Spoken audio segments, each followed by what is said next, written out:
topprestaties Frieske reetrieders op Wrootbeker. Harkemasse Boys belibbert hectisch weekend. En hege besite voor Dirk Buitenzorg. Het is maandag 4 december. Dit is de sport in Poppenslag.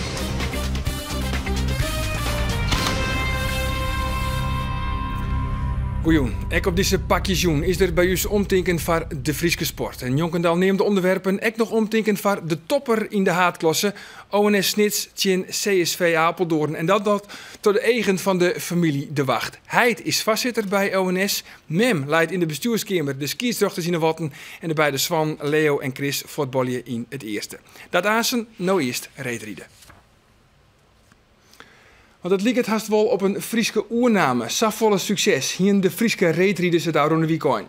Wie er jeder dit seizoen al de knappe prestaties van Jorrit Bergsma en Thijsje Oenema. Dit weekend lieten Jesper Hospes en Sjoerd de Vries zien dat zij ook bij de internationale top jaren. En dat dienen ze op de Wrootbekerwedstrijd op het Jereveen. De ene naar de oren Frieske reetrieder liet hem dit weekend goed zien. Van de sprint ont de man van de lange afstand. Een van de verrassingen van dit seizoen is Thijsje Oenema. En lid nou krijgt zij als een van de enige Friezen dit weekend wat minder presteren. Al had Oenema daar een goede verklaring voor. Nou ja, uit Astana was ik al eens mijn darmen. Toen ging het naar mijn maag en juist ging het weer naar mijn darmen. Dus ja, dan is het een beetje een onvermakelijk verhaal, maar dat is net zo lekker. De details bespaar je wat dat betreft? Ja, nee, dat hoeft ik niet. Dat is, nee, ik viel me nou helemaal op en er zit weinig meer in. Maar verder binnen het ijs alleen nog maar Frieske topprestaties dit weekend. Zoals die van Sjoerd de Vries.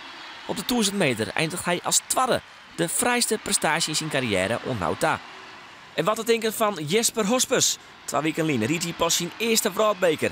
Vreed eindigt hij op de 400 meter als tiende. Maar Sneun riet hij maar liefst 12 van zijn persoonlijk record aan. En eindigt hij op het podium. Ja, ik riet heel lekker.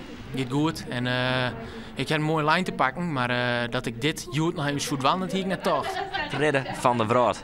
Ja, dat klinkt nog een beetje onwerkelijk. Van vorige zeggen ze, jij kan 35-2 rijden. Nou, dat is moeilijk te geloven als iemand 5-7, 5-8 als PR heeft staan. Maar het is heel mooi dat het zo snel, zo goed met die jongen gaat. Bizar is ook nog, hij rijdt 35-6. De nummer 1 was 35-01. Ik bedoel, 500 er ook nog. Ja, het is gewoon een toptijd. En ik ben wel heel blij.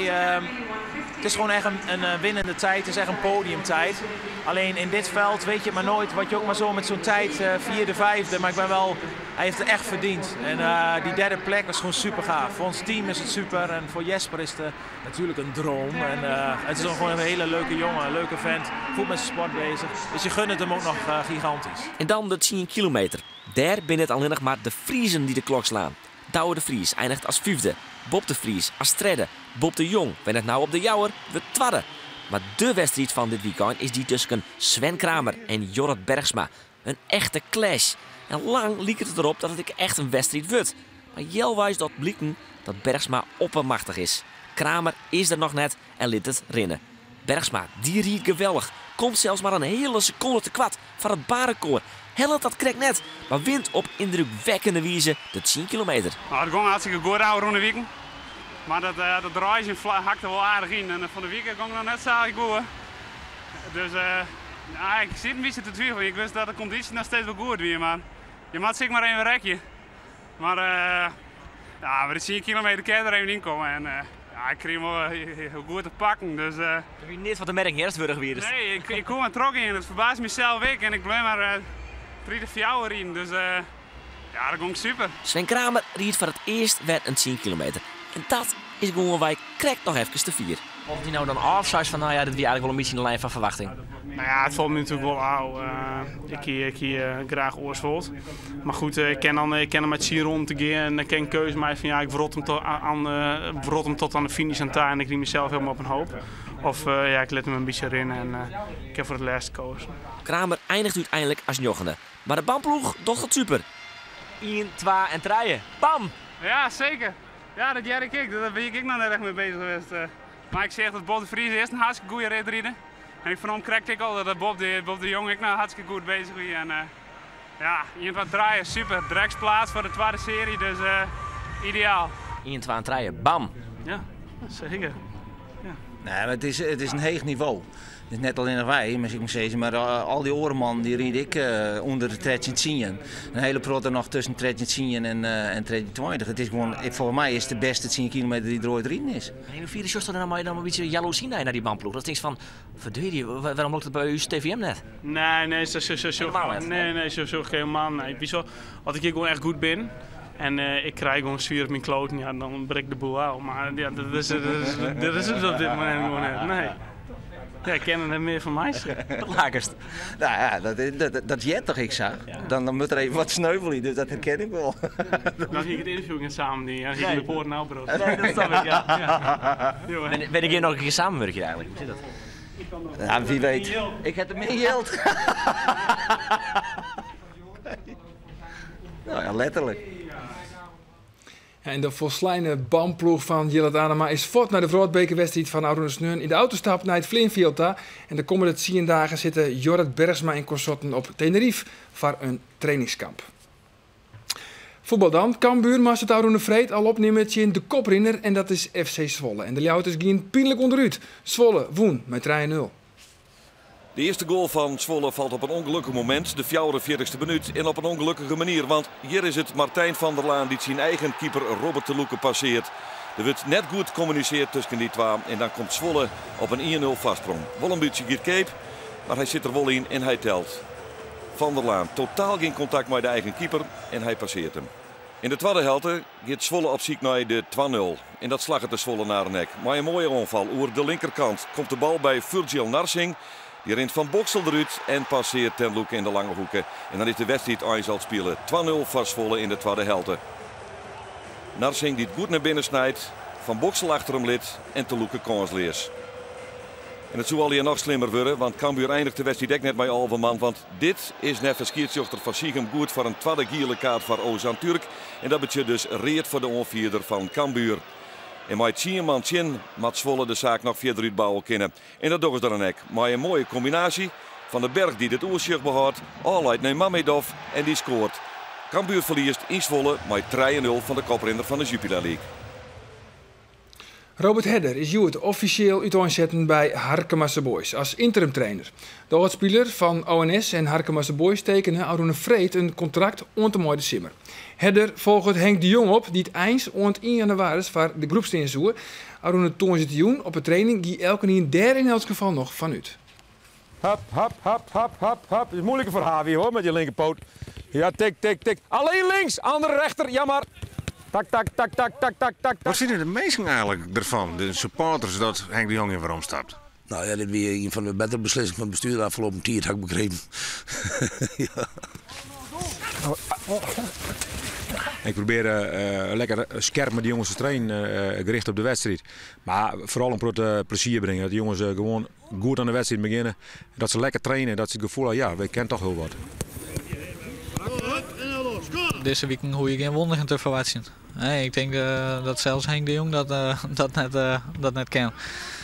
Maar het is ook gewoon zaak om deze week goed terug te komen tot de winterstap. En dan zien we wat er vanaf januari stiet te gebeuren. We zijn druk om wat oorzaak te zien.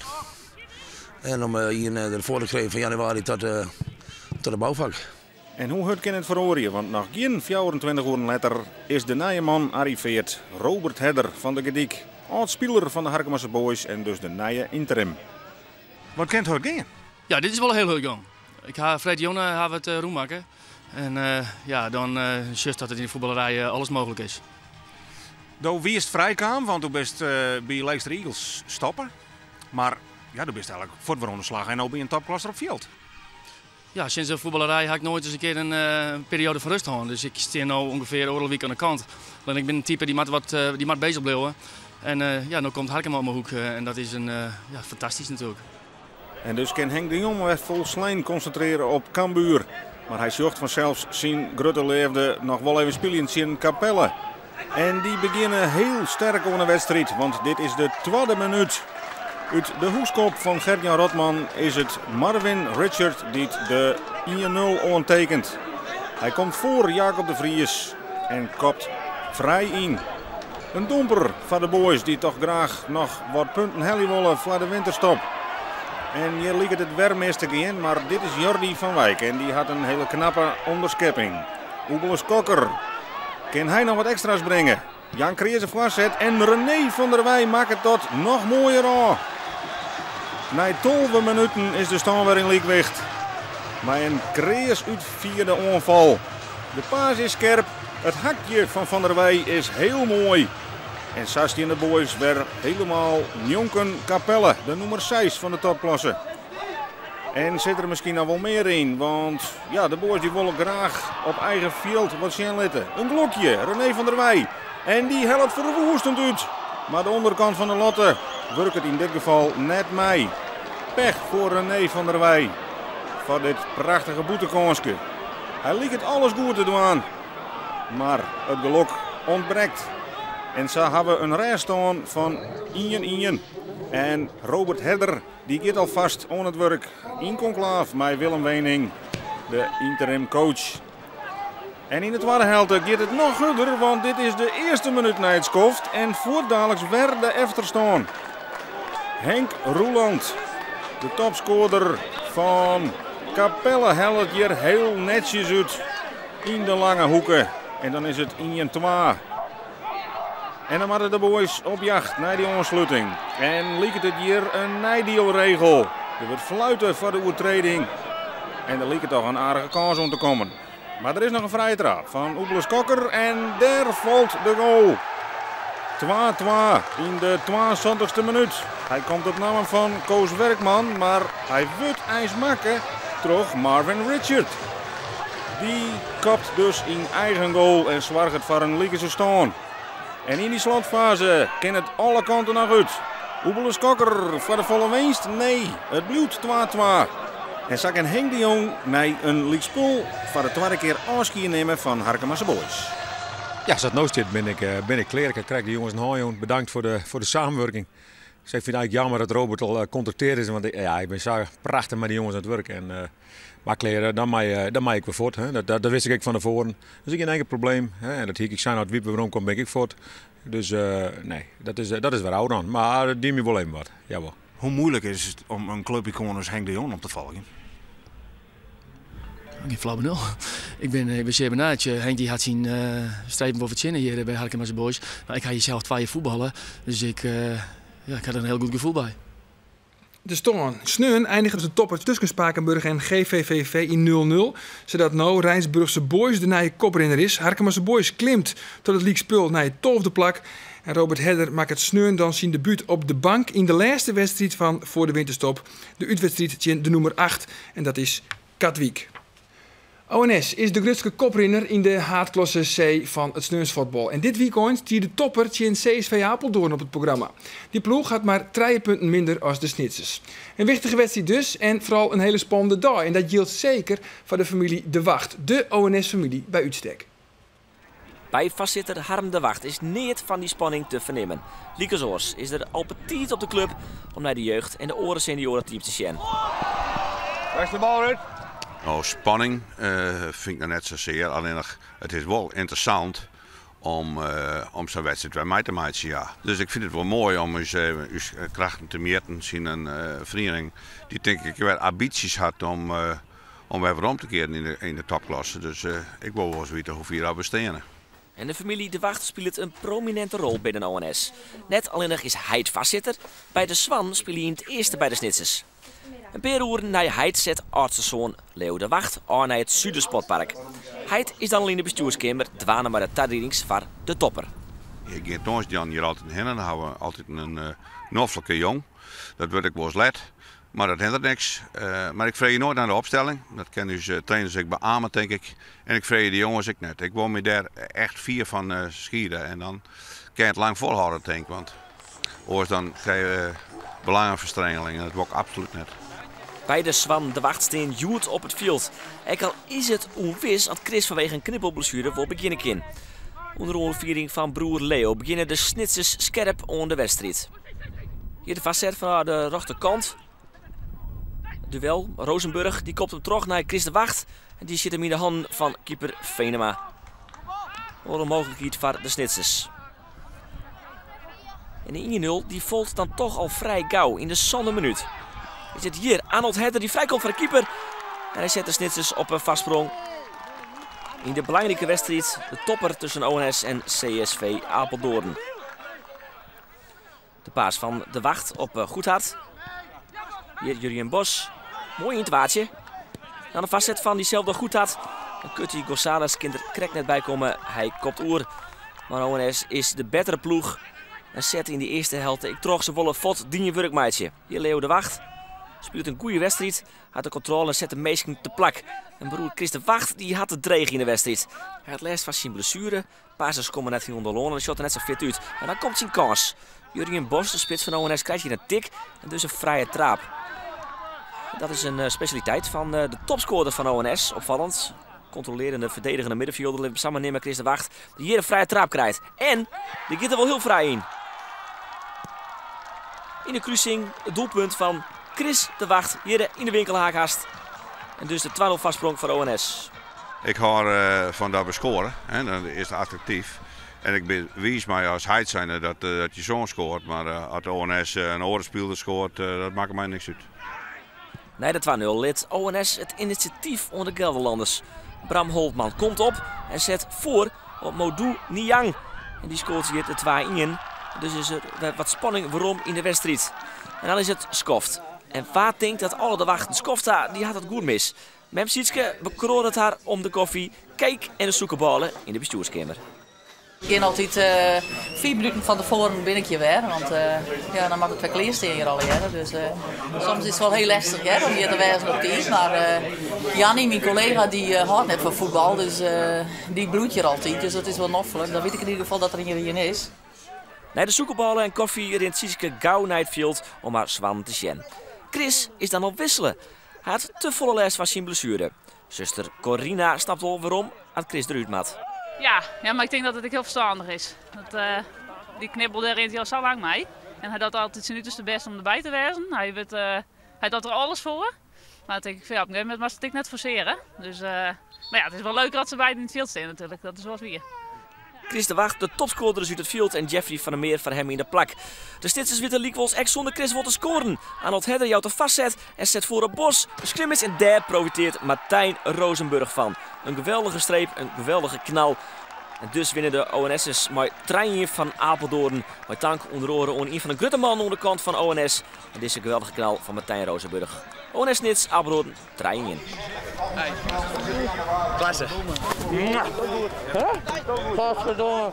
Gewoon winnen die wenden hier. De stonden dan in de Haatklasse C. ONS gaat gewoon nog onder leading. Met 24 punten nu 12 spelen wedstrijden. Maar de nummer 2, WHC, had wel een wedstrijd minder spelen. Die ploeg kan dus op Liekes Hecht te komen. Na je weken dan nemen de Snitsers het op in de uitwedstrijd tegen ACV. En die ploeg staat op het 4e plak. Joet is het wereldkampioenschap Zielen begonnen in Australië en Marit Bouwmeester is daarin goed uit aanzetten. Op het wetter bij Perth waar de zielster uit watten in haar laserradiaal tredde en twadde. Benammen de tredde plak in de eerste race wie een geweldige opstekker. Bouwmeester, de Joeduistige nummer 1 op de wereldranglijst, hier vals gestart en mast Denoy als laatste van de 51 deelnemers in haar groep aan het WK uit aanzetten. Bouwmeester eindigt uiteindelijk toch nog op het podium op het derde plak. En de hele week wordt er nog zield. Snijn is de laatste de medal race. En Pieter-Jan Postma van Ljouwert zet een mini-doin in de Veenklasse in zijn eerste race. Eindigde hij als 20ste. Maar Postma revancheerde hem in de tweede race. Die won hij met oermacht. En Roelof Bouwmeester komt op dit wereldkampioenschap in de laserklasse voor het eerst in actie. Takomanje op 12 december. Dirk Buitenzorg wordt takom hier 2 jaar en er bin er koersen voor 2-jarige hinders. En dus voor uw reden om te vragen hoe het liekt. Mooi uw Dirk, ken uw toptalent al haast de baan op. Maar, zou die blikken, er bin meer die wat van Dirk wollen.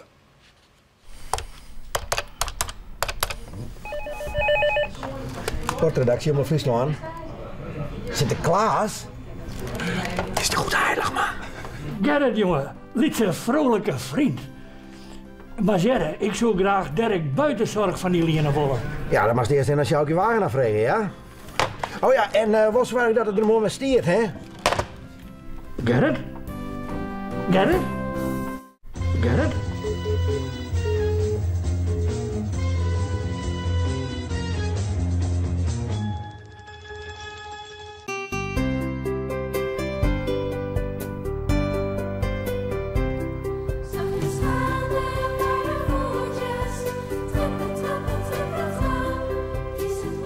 Dirk is nu 2 maanden in training bij Sjoukje Wagenaar. En al is het een vlugge leerling, het wordt nog wel even voordat Dirk echt de baan op kan. Dirk doet het heel goed, dus eigenlijk zou hij misschien zo snel het... Mevrouw Wagenaar, zou ik jou wat vragen?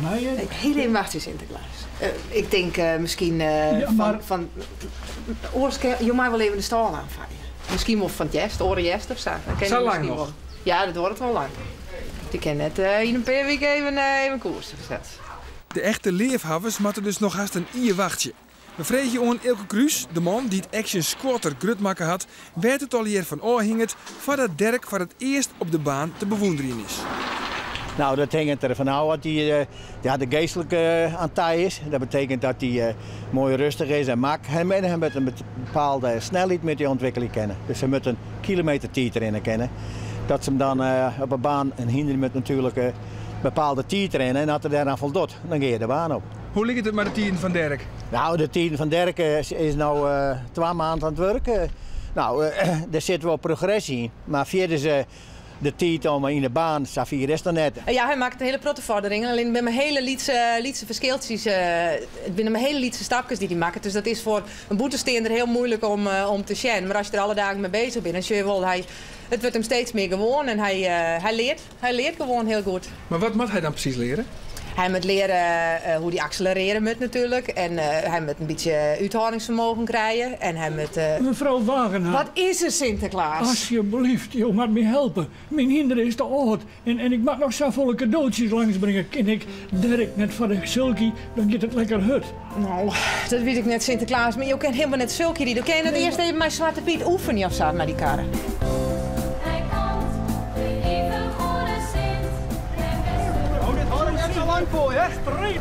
Wat ging Piet? Zou ik dit kennen? Als ik dit zo zeg, Sinterklaas, met jou dit wel kennen, hè? Net al te bot beter horen en net al te los. En de Stuart krijgt als een fiets. Links is links, onderkant even mij hier letten, rechts. Rechts. Ah. Oh, rustig man. Ja. Rustig. Oh, Sinterklaasje, kom maar binnen met je knek. Want we goed zo, jongen. allemaal even Sinterklaas! Misschien heeft u dit zit eens met wat. Mevrouw Wagenaar, dit gaat Sinterklaas via de hut. De meid er waait mee af. De hut, Sinterklaas, maar het is een hutramer. Ja. Dat is de bedoeling. Ja, hier ging net op rekken. Dit gaat meer echt met de hut.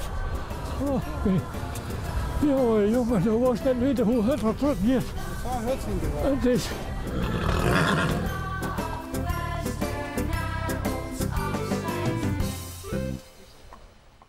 Het zag via de sport op deze manje meer sport. Daar komt Tongetje in uw eigen Boppenslagcafé en dan zit de skizuchter centraal. Op tafel zitten dan assistent skizuchter Erwin Seinstra van Droenriep, skizuchter Minne Monneman en de vrouwelijke skizuchter Sjoukje de Jong. Nou, daar is skiën naar het Frieske Nijs in Joert. Vanavond nog een hele gezellige jong. Dag.